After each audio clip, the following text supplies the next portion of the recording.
네, 정치여담여담 오늘은 김우영 더불어민주당 국회의원, 김대식 국민의힘 국회의원, 또 SBS 정화석 논설위원과 함께하겠습니다. 세 분 어서 오십시오. 안녕하십니까? 안녕하십니까?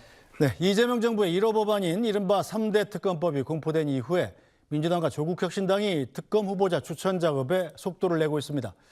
앞서 대통령실은 해당 사건을 수사할 특검 임명을 위해서 각 당에 각각 후보자 추천을 의뢰했다고 밝혔습니다.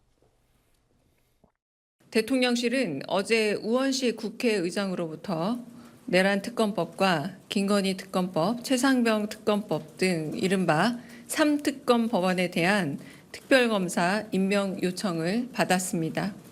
대통령실은 같은 날 위 사건을 수사할 특별검사를 임명하기 위해 더불어민주당과 조국혁신당에 각각 특별검사 후보자 추천을 의뢰했습니다.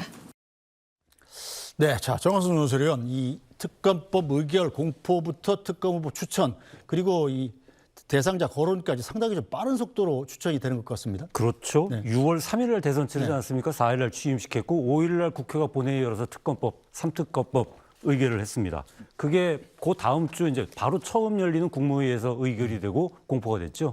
그리고 10일이 국무회의 의결이 났는데 네. 11일 날 그 이후에 이제 해야 되는 절차가 대통령이 그러니까 그 특검 추천 의뢰를 해야 되죠. 의뢰를 예. 하고 그다음에 그 이 국회의장이 또 받아가지고 대통령한테 다시 이제 요청을 해야 되잖아요. 그렇죠. 예, 요청을 해가지고 의뢰까지 이제 간 상태죠. 네. 그래서 이제는 지금 그 3특검을 지금 이 추천하게 돼 있는 민주당하고 조국혁신당에서 각 3특검의 그 특검 3명씩을 추천을 하면은 6명이 아마도 이것도 되게 뭐 다음 주 초 정도까지는 아마 대통령실로 오지 않을까 싶어요. 네, 그러면 지금 거론되는 후보들은 어떤 분들이 있나요?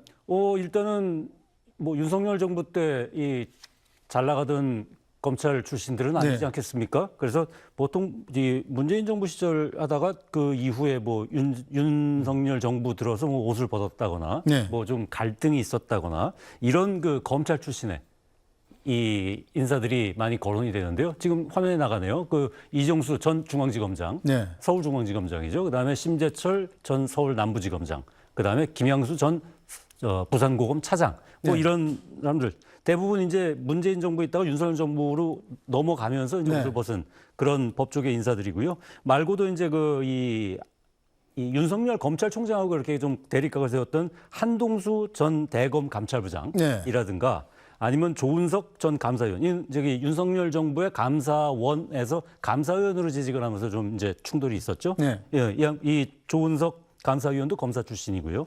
그 다음에 그 박근혜 정부 때 그 초대 특별감찰관을 지냈던 그 이석수 변호사도 뭐 거론이 되고 있는 상황입니다. 네, 자 김우영 의원, 일단 민주당과 조국혁신당만 추천권을 갖고 있다는 점에서 칼자루를 이제 민주당이 쥔 셈인데 이 지금 거론되는 특검 후보군들 어떻게 평가하십니까? 네, 이 그간의 특검법은 뭐 여러 차례 거부권 행사 때문에 네. 뭐 이미 이전에 통과돼서 한참 그 수사가 진행돼야 할 상황임에도 불구하고 이 정권이 이제 출범을 하면서 시작을 하게 되었습니다. 그러니까 이제 윤석열 검찰공화국 또 검찰의 그 야당에 대한 압도적인 네. 어떤 탄압이나 이런 상황 속에서 보다 균형 잡혀 있고 또 내란이라든가 권력의 부당한 권한 남용에 대해서 강력한 수사를 통해서 국민에게 정확하게 알 권리를 제공해 줄 의지가 있는 그런 사람들로 물색을 했고 아마 조만간에 좋은 사람이 잘 추천될 거라고 생각합니다. 네, 일단 마음에 드신다는 뜻으로 읽히는군요. 자, 김대식 의원, 국민의힘에서는 아니 야당인 국민의힘한테는 왜 추천권이 없냐 뭐 이렇게 불만을 많이 제기하고 있는 상황이죠. 그것은 불만은 불만이겠지만은 우선 저는 그렇습니다. 특검을 꼭 이 시점에서 네. 이재명 대통령 취임사에서 나를 반대했던 그리고 나를 비판했던 모든 사람들도 우리 국민이다. 함께 가겠다. 그런 이제 통합의 의지를 보여주셨잖아요. 그런 점에서 굉장히 저는 높이 평가를 합니다. 다만 어떻게 해서 일주일 만에 제1호 법안이 이 특검법이 돼야 되느냐 이것이 좀 하나를 지적하고 싶고요. 네. 좋아요. 그것도 좋다고 생각하는데 정말 민생이 어렵고 민생 TF를 만들었다고 하지만은 그런 부분에 좀 더 심혈을 기울였으면 좋지 않겠느냐 이런 거고 또 특검은 지금 수사가 진행 상황 속에서 이제 야당 할 때와 집권당이 됐단 말이죠. 네. 집권당이 된 상태에서 과연 이 특검이 지금 필요하느냐. 어떻게 보면은 입법, 행정, 사법을 거의 아니라고 하지만은 국민들로 봐서는 다 장악했다 이렇게 보고 있는데 이게 100명이 넘는 이제 검사들이 파견되면은 이 검찰청이 하나 더 생기는 거 아니겠습니까? 몇 네. 개가. 꼭 이런 부분에서 수사를 한번 지켜보고 이런 권력 기관을 가지고 있기 때문에 또 집권당이기 때문에 한번 해보고 조금 미진했을 경우에는 조금 속도 조절을 해가면서 해도 늦지 않지 않았겠느냐 이런 생각이에요. 아무래도 뭐 민주당하고 조국혁신당에서 추천하기 때문에 코드 인사가 좀 된다 이렇게 보고 있습니다. 우리는. 예. 네, 알겠습니다. 자, 일단 경찰의 2차 소환 통보에 불응했고요. 윤석열 전 대통령, 이 김건희 여사도 검찰 소환에는 응하지 않는다는 입장입니다. 이 세 가지 특검법, 그러니까 내란, 최혜병, 김건희 이 세 가지 특검법에 사실상 윤석열 전 대통령 부부가 수사 대상인 셈인데요. 이 윤석열 전 대통령 부부가 특검의 수사에는 순순히 응하리라고 보십니까? 뭐 지금까지 그 두 부부가 보여준 법 집행에 대한 공권력에 대한 정면적인 부정 뭐 이런 것들이 현재도 계속 진행되고 있고 마치 대한민국의 국민과 헌법 위에 군림하는 것처럼 그 행태를 보여왔는데 또 이번에 국민들의 심판에 따라서 정권이 교체가 되고 또 특검이 새로 출발한다면 국민의 한 사람으로 다시 돌아가서 겸허하게 수사를 받는 것이 그나마 그 작은 명예라도 지킬 수 있는 길이 아닌가. 그런 측면에서 보면 두 부부가 보이는 모습이 참으로 안타깝다. 예, 국민의 또 헌법의 이름으로 단죄받을 일은 당당하게 단죄를 받는 것이 역사 앞에서 좀 당당한 자세가 아닌가 생각합니다. 네, 김대식 교육교수는 어떻게 예상하세요? 자승자박이죠. 당연히 저는 우리 김우영 의원님 말씀에도 동감하고요. 이제는 그 법 앞에는 모두 평등하다 이렇게 생각하고 국회에서 특검법이 통과가 됐고 이렇게 했기 때문에 정정당당하게 출석해서 또 본인이 하고 싶은 말도 있을 거고 좀 억울하면 억울하다는 부분도 있을 거고 그래서 네. 정정당당하게 저는 수사를 임해야 되고 네. 또 그동안에 이제 뭐 국회에서 하는 과정 속에서 여러 가지 또 본인이 불만했던 거 본인이 절차적인 문제를 여러 가지 지적하셨잖아요. 네. 그런 부분들도 저는 지적을 하려고 하면은 정정당당하게 나가서 저는 특검에 임해야 된다 이렇게 생각을 합니다. 알겠습니다. 자, 다음 주제로 좀 넘어가 보겠습니다.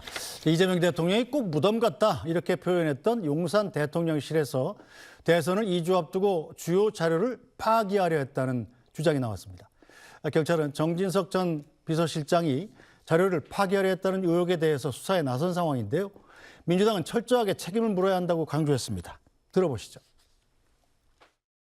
정진석 전 대통령 비서실장이 대통령 PC 파기 등을 지시한 혐의로 공식 입건됐습니다. 무덤 같은 용산은 단순 실수가 아닌 노골적인 증거인멸과 차기 정부 국정 방해였다는 정황이 드러난 것입니다.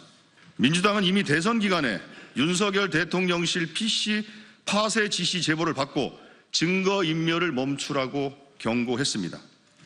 당시 민주당의 주장이 허위라며 모든 조치를 적법하게 취하고 있다고 해명하던 대통령실이었습니다.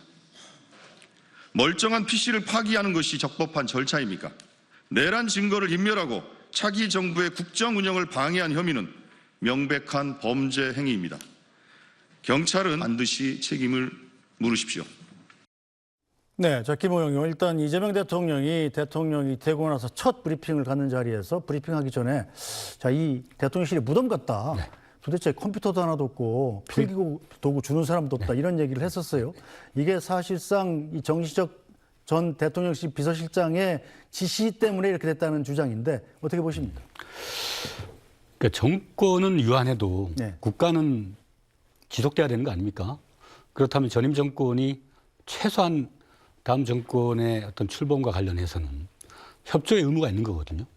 그런데 모든 서류, 컴퓨터, 프린터, 모든 사무집기를 다 철거하고 완전히 그야말로 폐허 상태로 대통령실이 존재를 했다. 그게 상당히 충격적이었던 것 같고요. 네. 이미 이제 그런 상황은 사전에 용산 대통령실로 내란의 우두머리가 사실상 석방되고 난 다음에 그 와서 꾸준히 증거를 인멸하고 증거를 조작하거나 할 가능성이 매우 높다고 우리 국민들이 봤지 않습니까? 네. 그런 것이 현실화됐다고 보고요. 이것도 역시 특검이나 각종 수사를 통해서 국정 방해행위로서 강력하게 처벌해야 될 상황이라고 봅니다. 네, 자 김대식 의원 일단 보면 일부 보도에서 지금 이 정의석 전 대통령 비서실장이 PC 등을 파쇄하는 과정에서 방첩사까지 동원하려 했다 이런 보도가 나왔어요. 그것을 제가 뭐 이렇게 직접적으로 확인을 안 했기 때문에 제가 여기서 이야기하는 것이 적절치 않다고 보고 네. 원래 이게 대통령 기록실로 넘어가야 될 서류가 있고 네. 또 존재해야 될 부분이 있다고 생각을 해요. 그러면 이제 정권이 바뀌었잖아요. 네. 그러면 엄연히 이제 인수위원회가 있어야 되는데 네. 인수위원회 없이 바로 이제 임기가 시작이 됐잖아요.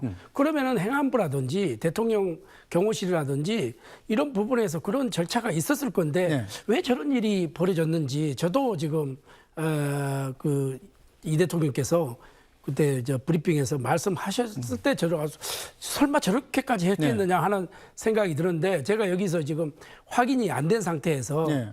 이런 뭐 파기를 했다, 뭐 증거 인멸을 했다 이렇게 이야기한 거는 적절치 않고요. 네. 왜 행안부도 있었고 그 대통령 경호처도 있었고 다 있었는데 그 정무직들은 물론 나갔다 치더라고 거기에 이제 현직 공무원들이 있잖아요. 그 네. 공무원들로 인해서 충분하게 그게 가능했을 건데 왜 그랬을까 이런 의구심이 들기는 들어요. 그러나 네. 이제 저쪽 이야기도 한번 들어봐야죠. 정진석 비서실장이 정말 그렇게 했는지. 네. 그게 뭐 안 했는지 이것은 수사기관에서 수사를 한다고 하니까 한번 수사를 지켜보고 우리가 코멘트를 해도 해야 될 것 같습니다. 네, 자 김영현 의원 일단 과거의 예를 보면 이 박근혜 전 대통령이 갑자기 탄핵돼서 이제 문재인 대통령이 취임을 하게 된 거잖아요. 네. 그때 청와대에서 캐비넷 안에 있던 서류가 나오면서 네네. 그게 이제 이른바 적폐청산 수사로 이어졌다 이런 선례가 있지 않았었습니까? 그렇습니다. 그것을 좀 참고한 건 아닌가 이런 생각도 드는군요.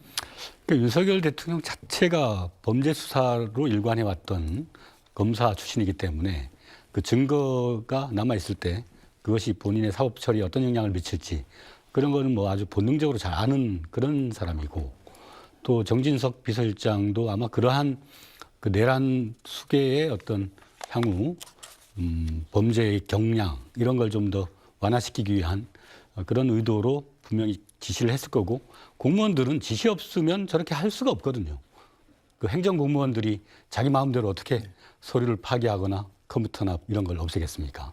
이건 분명히 전임 정권의 최고 그 지도부가 결정하고 공무원들에게 지시한 그런 사항이라고 확신이 됩니다. 네, 뭐 경찰이 수사를 하고 있다니까요. 일단 경찰 수사를 좀 지켜봐야 되겠군요. 정진석 비서실장도 뭐 청와대 정무수석도 해봤고 네. 국회의원도 해봤고 국회 또 부의장도까지 했고 대통령 실장까지 했기 때문에 본인들이 그런 그 정치인이기 때문에 그런 판단은 충분히 했을 거예요. 네. 그런데 이제 정진석 비서실장이 저도 뭐 MB 정부 때 같이 일을 했지만 굉장히 좀 디테일하고 좀 차분한 분이에요. 충청도 또 양반이잖아요. 네.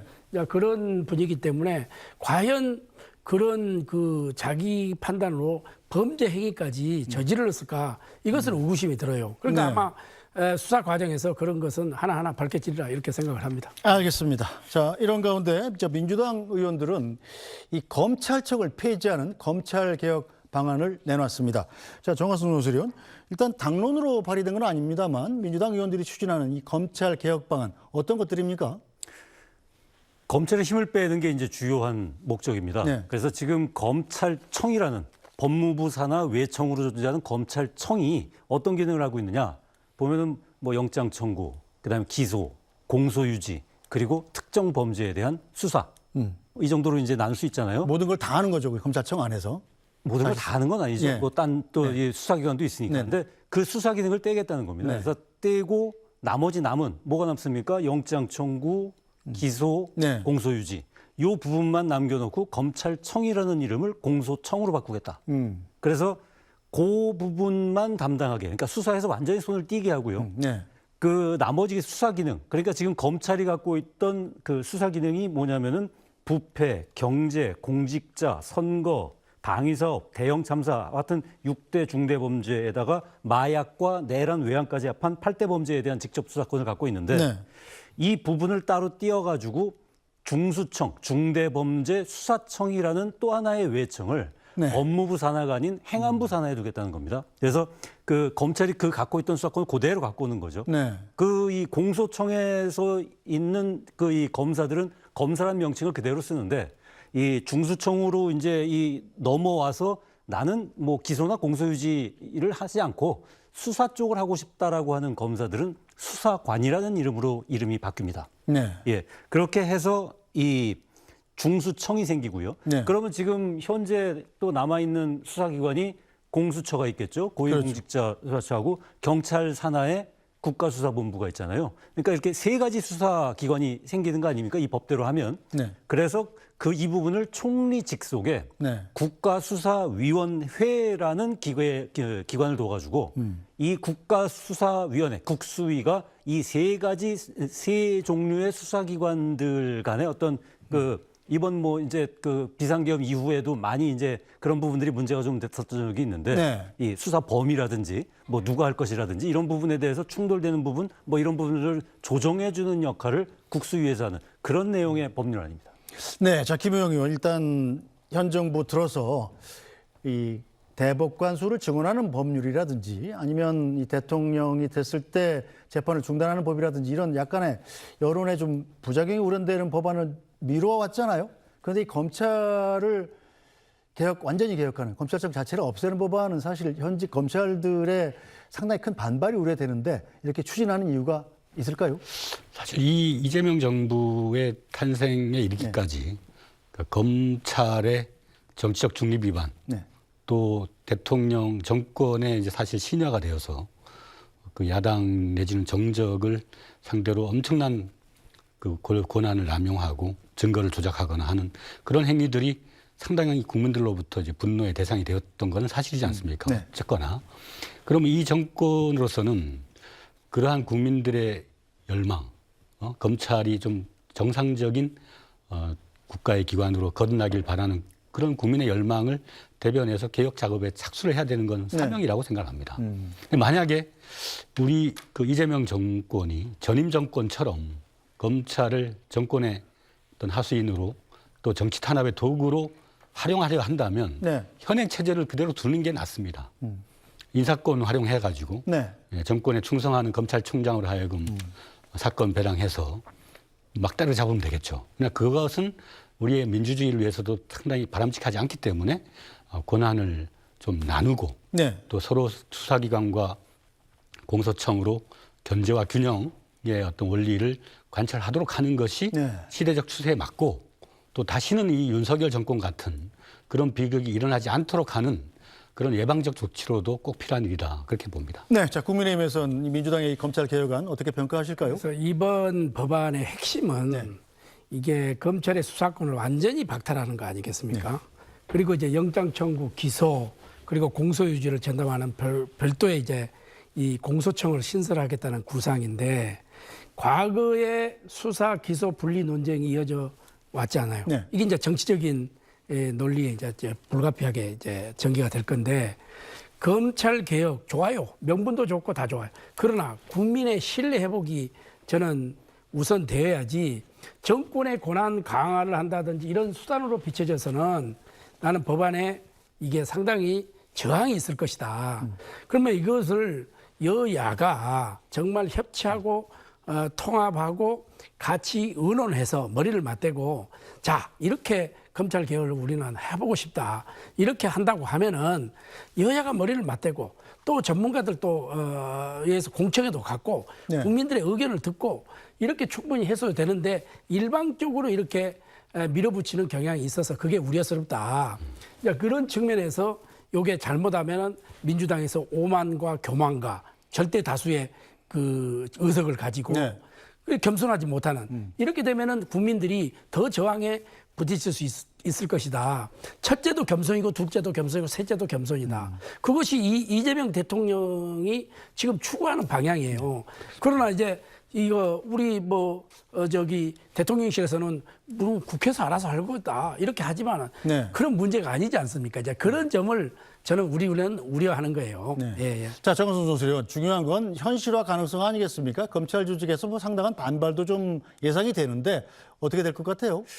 뭐 당연히 뭐 변호사 말씀하신 것처럼 당연히 반발이 네. 예상이 되죠. 뭐 검사님, 영감님으로 부르던 분을 갑자기 이제 수사관님이라고 하면은 그 이전엔 수사관들을 지휘하면서 일을 했었는데 자기 자신이 이제 물론 그 직급은 맞춰준다고 하지만 뭐 그런 부분에서 기분이 안 좋을 거고 그 다음에 또 그 이 검찰청이라는 검찰이라는 그 검사 동일체로 있던 조직에서 네. 갈라낸다는데 그거 뭐 당연히 좋아하겠습니까? 하지만 다만 그 지금까지 이 검찰의 어떤 행태나 이런 부분에서 사실 비판적인 여론이 있었던 게 사실이고요. 그 다음에 지금 이재명 정부에서 그 검찰개혁, 사법개혁이라는 부분이 굉장히 중요한 국정 과제로 지금 돼 있긴 한데 네. 그리고 이재명 대통령도 후보 당시에 이제 이 기소와 수소는 분리하는 게 맞다라는 부분은 이제 대선 공약으로도 이제 건 사안이에요. 네. 다만 이거를 뭐 빨리빨리 해야 할 필요는 있느냐.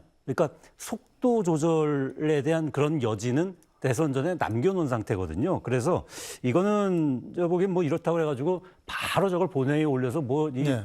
뭐 일사천리식으로 그러니까 3특검법 처리하듯이 처리하기보다는 일단 화두를 던지고 그 부분에 대한 어떤 공론화 내지는 여론을 탐지하는 그런 그 작업을 거치지 않을까 싶습니다. 그래서 이게 지금 당장 뭐 하기보다는 오히려 이제 지금은 특검의 시대로 한 반년은 갈 것 같고요. 네. 그 이후에 거기서 이제 이 불거지는 문제점들을 다 취합해서 그런 부분에 대한 여론의 어떤 힘까지 얻어야 이 검찰개혁, 사법개혁 이런 부분을 갖다가 무리 없이 갈 수 있을 거라고 봅니다. 알겠습니다. 입법 과정에도 뭐 상당한 시간이 걸릴 거기 때문에 지켜보도록 하죠. 자, 민주당은 오늘부터 새 원내대표 선출을 위한 당원 투표를 시작합니다. 자, 그에 앞서서 박찬대 원내대표가 고별 기자회견에 나섰습니다. 제가 원내대표 취임 일성으로 실천하는 개혁국회를 만들겠다고 국민 앞에 다짐했습니다. 그리고 그 다짐을 지키기 위해 정말 열심히 일했고 또 윤석열 정권과 치열하게 싸웠습니다. 그 덕분인지 주권자 국민이 주인인 나라, 진짜 대한민국이 열렸는데요. 이 정도면 제가 민주당 1기 원내대표로서 참 보람이 있었다. 유종의 미를 거뒀다. 이렇게 자부심을 가져도 되지 않을까 자평해 봅니다. 그래서 누가 제 원내대표 임기 1년을 한마디로 표현하라고 한다면 위대한 국민과 함께한 고난의 대장정, 아니 영광의 대장정이라고 말하고 싶습니다. 네, 자, 김호영 의원께서 뭐 같은 당이시니까 이 박찬대 원내대표의 지난 13개월 어떻게 평가하시겠습니까? 네, 그 본인이 방금 뭐 역사적 대장정의 길을 걸었다고 얘기했는데 제가 알고는 박찬대 원내대표는 거의 숙식을 네. 의원회관에서 할 정도로 그러니까 24시간을 다 투입을 했죠. 네. 그리고 비상계엄 또 거기에 따른 여러 가지 그 내란에 대한 국민적인 진압과 종식 또 대선에 이르기까지 정말 치열하게 한 길을 굳건하게 이제 걸어왔다. 많은 소외도 있겠습니다만은 뭐 지금까지 보다 앞으로 일이 더 험난할 것 같습니다. 네. 민주당에게 여당으로서 국민의 삶을 또 책임져야 되고 또 여러 가지 개혁 조치들을 해내는 가운데에서 민생을 또 보살펴야 되기 때문에 네. 박찬대 원내대표가 앞으로 어떤 역할을 할지 저도 한 당원으로서 지켜보고 있습니다. 자, 김대식 의원, 일단 네. 상대당에서 보기에 박찬대 원내대표는 임기 1년을 거의 다 채운 거잖아요. 다 채웠죠. 예, 국민의힘은 상당히 자주 바뀌었던 것 같은 생각이 드는데 좀 부럽다는 생각도 듭니다. 사실상 그 진영 논리로 본다면은 민주당에서 봐서는 박찬대 의원이 원내대표로서 굉장히 잘했다, 네. 열심히 했다 이렇게 평가할 거예요. 그러나 우리가 입장에서 본다고 하면은 1년 동안이 정말 치열하게 대립과 갈등 속에서 있었다. 저는 그게 이제 아쉬웠다. 원내대표는 때로는 유연성을 좀 가져야 되는데 일방통행식이 좀 많았다. 네. 이런 부분에 대해서는 상당히 아쉬움이 있어요. 그러나 아까도 말씀드렸지만 민주당에서는 좋게 평가할 수 있겠죠. 우리는 그러한 부분이 좀 아쉬웠고 좀 더 유연성을 가지고 좀 더 적극적인 대화를 통해서 같이 협의하고 협치했으면은 얼마나 좋았겠느냐. 본인도 그렇게 했지. 아까도 말씀드렸지만은 고난의 시간이었다. 그렇게 하겠지만 우리도 집권당이었지만은 네. 소수당이 되다 보니까 우리도 고난의 시간이었어요. 그런 것을 조금 잘 살려서 같이 협업하고 협치하고 네. 통합하고 대화했으면은 훨씬 좋은 원내대표로서 평가를 받았을 건데 네. 그런 점에서는 뭐 아쉽게 생각하지만은 그래도 1년 동안 고생하셨다는 말씀을 드리고 네, 싶습니다. 박 전 대표가 그런데 이 당대표에 도전할 수 있다 뭐 이런 의향을 내비쳤더라고요. 정청래 법사위원장도 당대표에 도전할 생각이라던데 어떤 분이 더 유리할까요? 당대표는? 현재로서는 누가 유리하다라고 쉽게 장담하기 어려울 것 같습니다. 뭐 두 분 다 이재명 정부를 탄생시킨 그 핵심 공헌자 중에 한 분들이시고 또 개성도 있고 또 당원이나 지지자들의 열망도 잘 반영하고 있기 때문에 네. 두 분이 만약 경쟁한다면 참 흥미로운 경쟁이 될 것 같습니다. 네. 자, 이제 시선은 이 차기 원내대표로 쏠리는데 이 민주당의 원내대표 선거 이 권리당원 투표 20%가 추가가 됐습니다. 국회의원 투표는 80%인데 이 내일 최종 결과를 발표하게 되는데요.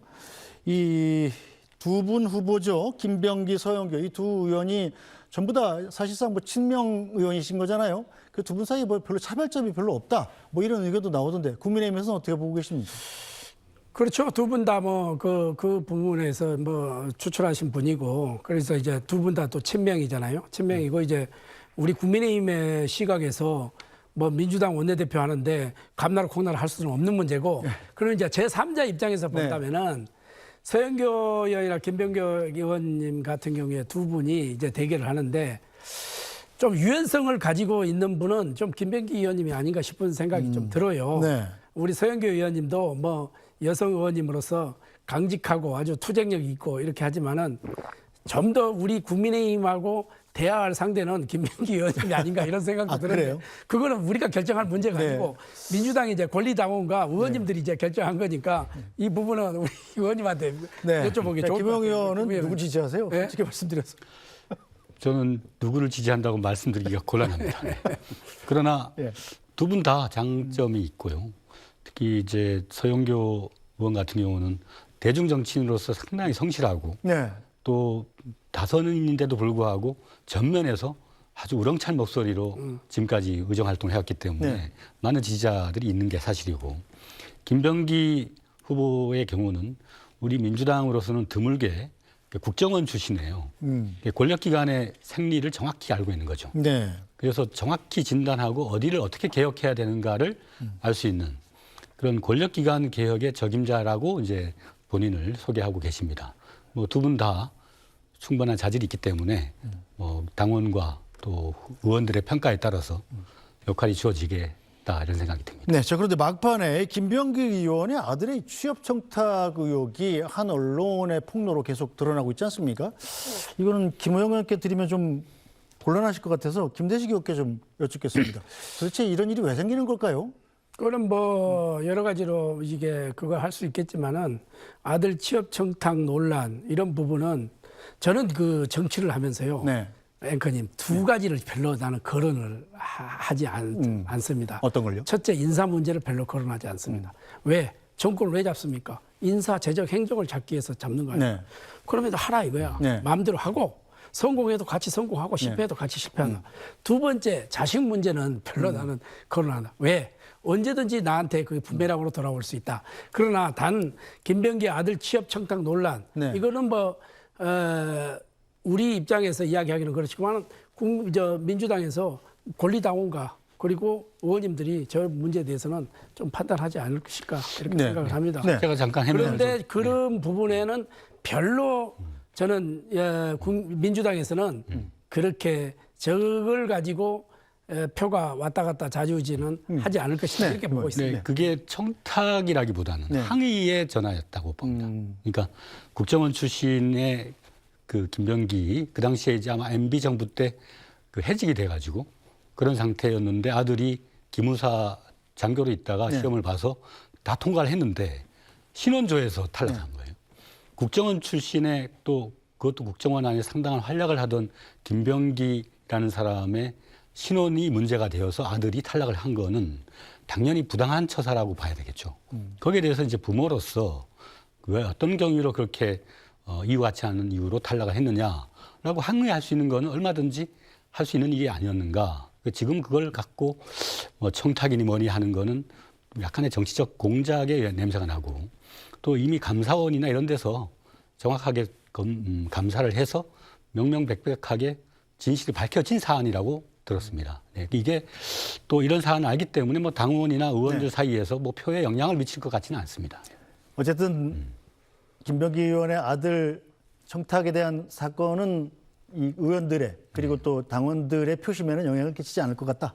오히려 좀 그것이 좀 동정 여론이라 할까요? 또 플러스가 될 수 있다. 네, 이게 무슨 뭔가 또 다른 공작의 희생양이 되어서는 안 된다라고 하는 그런 의식도 좀 작동을 하는 부분이 있는 것 같습니다. 알겠습니다. 자, 국민의힘으로 좀 넘어가 보죠. 자, 한편 국민의힘 권성동 원내대표가 어제 예정했던 의원총회를 김용태 비대위원장과도 논의 없이 갑작스럽게 취소를 하면서 이 당의 내용이 격화되고 있는데요. 자, 김대식 의원께서도 의원총회 앞두고 취소되었습니다. 문자 메시지를 직접 받으셨나요? 네, 받았습니다. 그럼 권성동 원내대표가 보낸 건가요? 그렇죠. 이제 원래 의원총회는 원내대표 이름으로 발송하게 돼 있습니다. 그렇게 돼 있는데 어쨌든 비대위원장이 모르게 그렇게 해도 괜찮은 건가요? 원래 원내 사항은 원내대표 사항이에요. 뭐 그 당에 관계된 것은 비대위원장 그러니까 당 대표하고 그렇게 하겠지만은 지금 현재까지 원내대표가 당 대표한테 의원총회를 연다 안 연다 그런 보고는 없었던 걸로 알고 있는데 그게 관례였다고 봐요. 네. 그러나 뭐 사전 협의도 없이 의총 취소 문자를 했다 그런 거 하는데 네. 그런 것 같아요. 제가 물어봤어요. 네. 이미 지금 권성동 원내대표는 원내대표직을 사퇴를 했어요. 그죠. 했는데 사실상 오늘 네. 민주당에서 국회를 소집을 해놓은 상태였어요. 네, 본회의를. 본회의를. 그러면 이때까지는 지금 수장이 없잖아요. 네. 진두지휘할 대표가 없잖아요. 그렇기 때문에 16일 원내대표 선거할 때까지만 대행을 해라. 대표는 비대위원장 있지 않습니까? 김용태 비대위원장이 아니 원내 문제는 네. 원내대표 네. 소관입니다. 그렇게 해서 했는데 하도 옆에서 왜 원내대표를 사퇴해놓고 소집을 하고 뭐 하고 이렇게 하느냐. 그러니까 그 말 듣기 싫다. 네. 그러면은 16일 날 원내대표가 새로 선출되면은 그때 가서 이것을 논의하고 공론해도 늦지 않다. 이렇게 봤던 것 같아요. 어쨌든 뭐 당내에서 반발이 김용태 비대위원장을 비롯해서 상당히 좀 하는 의원들이 있습니다. 특히 친한계 배현진 의원 같은 경우는 이 바람직하지 못한 취소 과정이었고 무엇보다 이런 권성동 원내대표의 행보에 누군가의 의도가 담겼다 이렇게 주장했습니다. 네, 말씀을 듣기 싫다는 의지로 저는 읽혔어요. 예. 대단히 잘못됐고 지금 뭐 비대위원장과 의논도 없이 의총을 뭐 취소하고. 해제하고 이런 일들은 좀 바람직하지 않다고 봅니다. 친윤계 대 친한계의 어떤 충돌이 아니라 예. 친윤계도 아니고 친한계도 아닌 것으로 이제 꼽히는 많은 의원님들이 상식적으로 예. 김용태 위원장의 혁신안은 우리에게 필요하다라고 말씀을 계속 줄줄이 놓으셨는데 예. 그게 아마 부담스럽지 않았을까. 그러니까 그런 목소리가 당내에서 커지는 것을 굳이 노출하고 싶지 않은 누군가의 의도가 담기지 않았나라는 의심을 해봅니다. 자, 그 누군가의 의도, 그 누군가가 누굽니까? 아니 그래서 아까 엘리베이터에서 만났는데 이 배현진을 만났는데 예. 물어볼 건데 그랬네. 예. 지금 권성동 원내대표가 누군가의 의도를 듣고 그걸 할 사람이 아니지 않습니까? 저거는 조금 앞서갔다고 저는 생각을 하고 다른 의도는 없었던 것 같아요. 없었는데 제가 뭐 변론을 하려는 게 아니고 네. 당 분열로 비칠 우려가 있기 때문에 또 왜 그러냐면은 본인이 원내대표를 내려놨는데 또 계속 소집을 해가지고 의견을 듣는다고 하는 것은 또 한쪽에서는 뭐야? 네. 원내대표 내려놨잖아. 이렇게 되는 거고. 그래서 건강한 이제 정식적인 원내대표 선거가 16일 날 있으니까 16일 날 원내대표가 선출이 되면은 그때 의원총회를 열어서 이런 이 책임과 반성과 변화의 모습을 보여줄 수 있는 토론의 장을 열어도 충분하다 이렇게 판단하겠던 것 같아요. 네. 다른 의도는 없었던 것 같아요. 네, 알겠습니다. 자, 국민의힘에서 지금 내용이 심상치 않은데 민주당에서 보기는 어떻습니까? 핵심적인 것이 이제 대선에서의 패배, 또 그 과정에 대한 성찰, 또 거기에 따른 책임 소명, 또 혁신 과정이 있어야 되는데 권성동 원내대표의 경우는 이 후보 교체의 어떤 과정에서 사실 정당의 역사상 상당히 그 희귀한 그런 행태가 있어서 이런 데 대한 책임감 같은 게 본인의 어떤 행보에 상당한 영향을 미치고 있는 게 아닌가. 뭐 그게 아니고서는 사실 설명하기 어려운. 네.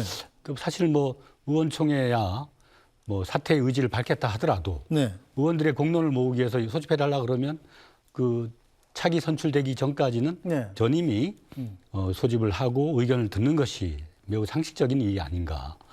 뭔가 좀 이면에 그 새로운 비대위원장의 혁신 구도에 힘겨루게 하는 그런 느낌이 좀 들고 보입니다. 네, 자, 정화순 수련 김용태 비대위원장의 임기가 이제 이달 말까지잖아요.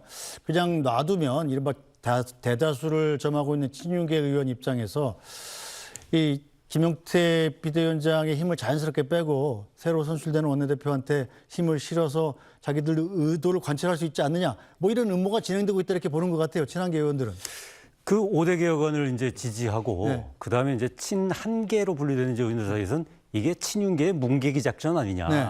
뭐 이제 이렇게 보고 있는 거죠. 네. 결국은 이 의원총회 뭐 얘기해 봐야 시끄러울 테니까 그냥 뭉개버리고 그러다가 이제 지금 또 주말 거쳐서 바로 이제 원내대표 뽑잖아요. 다음 주 월요일 날 뽑으면은 또 그 상태에서 이제 선출된 다음에 또 어영을 이렇게 뭉개버리고 네. 하다 보면 결국은 당내에서 이제 그런 어떤 쇄신을 요구하는 그런 목소리.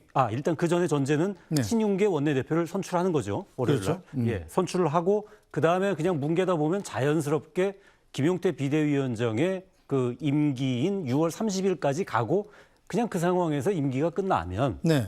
자연스럽게 그러면 이제 그 원내대표가 일종의 이제 그 이 권한 대행이 되는 거죠. 네. 권한 대행으로서 전당대회까지 그냥 쭉 가는 네. 그런 그림을 그리면 이제 그 상황 속에서 사실은 그 이 친윤 친한 뭐 상태에서 가장 이렇게 이 부딪히는 부분 그러니까 뭐 이 후보 교체 과정에 대한 뭐 진상조사라든지 그다음에 이 탄핵 반대 당론을 무효한다라든지 이런 김용태 비대위원장이 제시한 그 5대 개혁안에 대한 그런 게 그냥 유야무야 흐지부지 되는 상태에서 그냥 전당대회까지 가는 뭐 그런 그림을 그리고 있는지 안 그리고 있는지는 사실 모르겠습니다. 네.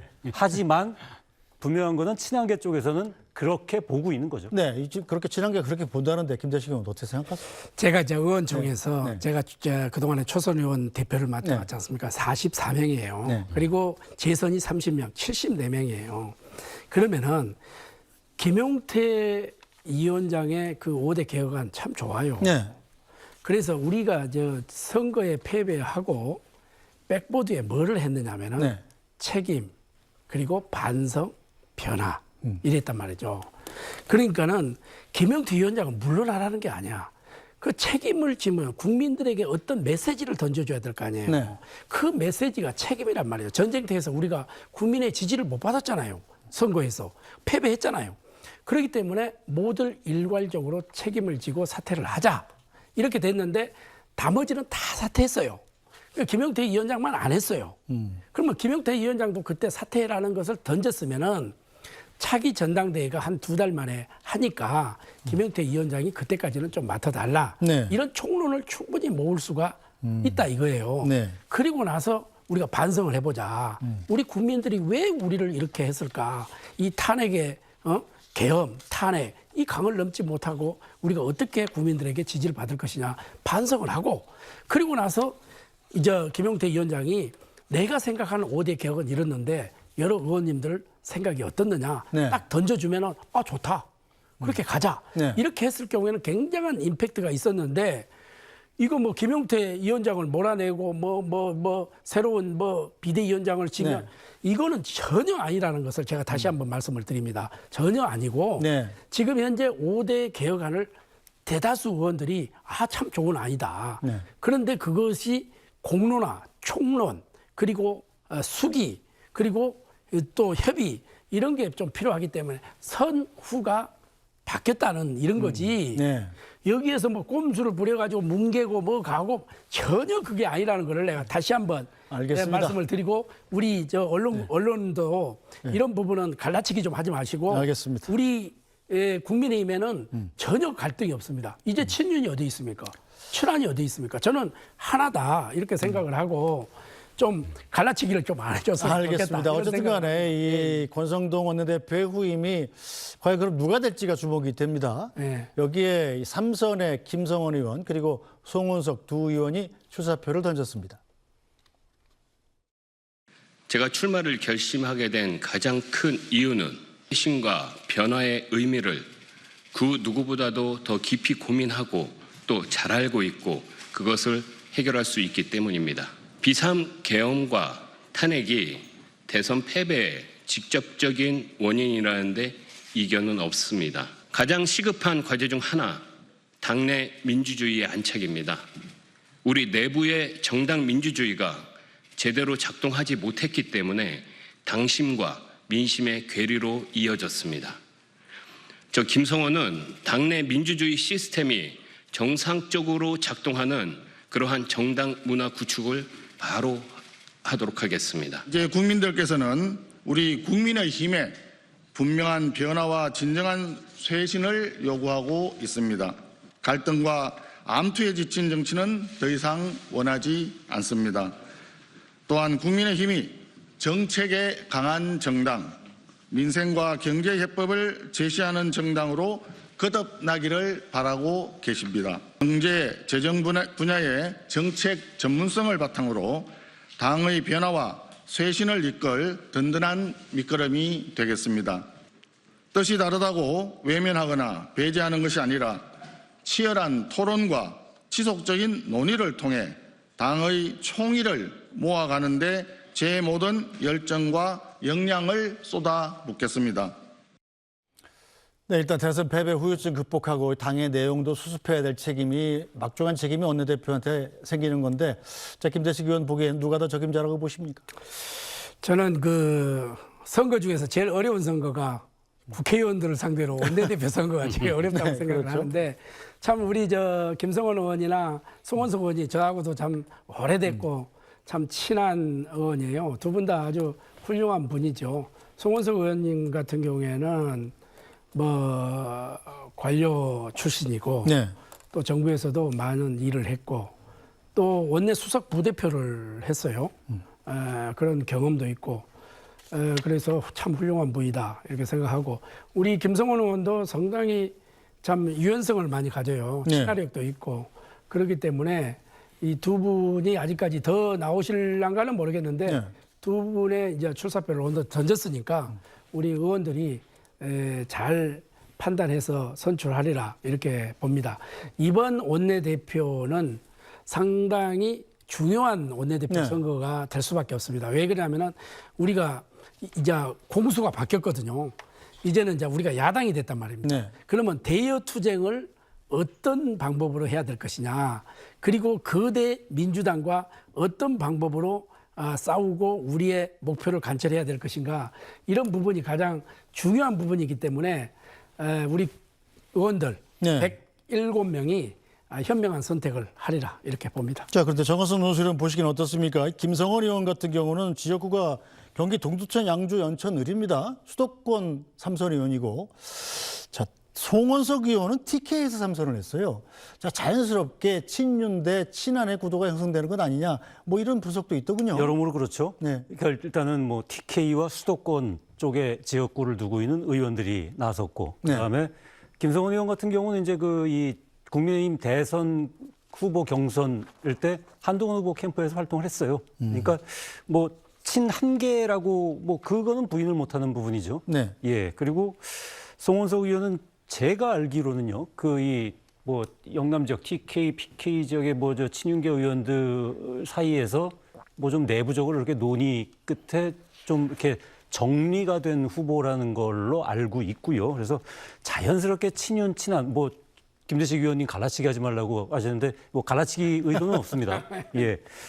그 친윤, 친한, 네. 뭐 TK 수도권, 뭐 그다음에 탄핵 반대, 탄핵 찬성, 뭐 이런 식의 어떤 그런 그 이 명백한 경계점은 형성이 되는 거죠. 네. 근데 여기서 요 방송 전에 제가 김대식 의원님한테 한번 좀 여쭤봤어요. 국민의힘 내에 진짜 친윤 의원이 한 몇 명 정도 되느냐 네. 했더니 김대식 의원님이 한 30에서 한 40 정도. 그리고 뭐 그다음에 친 한 개 하면은 뭐 한 20명 내외. 이렇게 하면 107명 중에 한 50명 정도 남잖아요. 네. 예. 그 50명을 그럼 어떻게 규정해야 될 것이냐. 나는 이제 사태 관망파. 그러니까 네. 앞으로 어떤 쪽이 어떤 쪽으로 흘러가면서 대세를 형성할 것인가라는 부분. 그다음에 뭐 아무 생각 없으신 의원님은 없으실 것 같고요.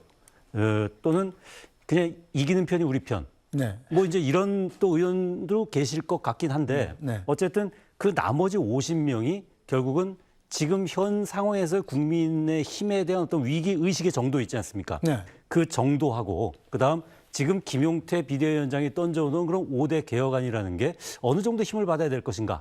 이 부분이 어찌 보면은 지금 송원석 의원과 김성원 의원의 어떤 개인적인 역량보다 네. 더 중요한 국민의힘 원내대표 선거의 그 이 기준점이 될 것 같습니다. 네, 자 김영우 의원 보시기에는 지금 여야가 뒤바뀌고 민주당이 다수당이긴 합니다만 국민의힘과의 협치도 중요하지 않습니까? 어떤 분이 원내대표가 돼야 민주당과 협치가 잘 될까요? 두 분의 메시지를 들어보면 네. 두 분 다 쇄신 말씀하시고 계신데 김성원 의원의 경우는 당내 민주주의 네. 얘기를 하셨고요. 우리 그 송원석 의원은 정책과 경제 전문성을 말씀하셨어요. 네. 저는 지난 3년의 그 윤석열의 그 어떤 아픔이랄까요? 그 비극이 반복되지 않으려면 이 당내 민주주의라고 하는 것을 어느 정당이든 간에 잘 정착시키는 것이 국가 발전에 상당히 중대한 요소라고 생각합니다. 네. 의원들은 다 이제 유권자들을 대리해서 그 헌법기관이지 않습니까? 네. 의원들 각자의 자주적이고도 스스로의 어떤 판단을 가지고 토론할 수 있어야 됩니다. 근데 위에서 누가 정해서 내리먹이고 지침을 주면 다 개인이 자율성을 상실하고 그냥 소극적인 존재로 전락하게 되죠. 네. 제가 비록 다른 당이지만 동료 타당의 의원 모습을 보면 안타까운 감정 같은 걸 많이 느꼈어요. 이건 본인의 의지나 생각으로는 도저히 이게 아닌데 네. 위에서 시키니까 또 어쩔 수 없이 하는 그런 딜레마에 갇힌 의원들의 모습을 보면서 이건 정치 발전에 도움이 되지 않는다. 그래서 비록 야당이고 저하고는 다르지만 야당이 집권 여당의 실수라든가 네. 권한 남용이라든가 그런 걸 적절하게 또 견제해야 할 책임이 있거든요. 네. 하루속히 잘 정비를 하셔서 네. 당이 좀 온전하게 윤석열 흔적을 좀 지우고 네. 예, 민주정당으로 다시 거듭나길 바랍니다. 알겠습니다. 자, 한편 대통령실이 고위공직자 후보를 국민에게 직접 추천을 받는 이 국민추천제 열기가 뜨겁습니다. 시행한 지 하루 만에 11,000건이 넘는 추천이 접수됐다고 합니다. 국민추천제 접수 현황입니다. 하루 동안 총 11,324건의 추천이 접수됐습니다. 인사혁신처가 운영하는 국민추천제 시스템으로 9,900여 건, 공식 메일로 접수된 게 1,400여 건입니다. 가장 많은 추천이 들어온 자리는 법무부 장관, 보건복지부 장관, 검찰총장 순이었습니다. 새 정부의 과제인 검찰 개혁과 국민들의 피부에 와닿는 복지 정책을 잘 펴줄 인재에 대한 관심이 그만큼 높다는 방증입니다. 자, 정화순 수수리원 국민추천제 저게 과연 잘 될까 좀 의심스러웠는데 의외로 굉장히 관심이 높으네요.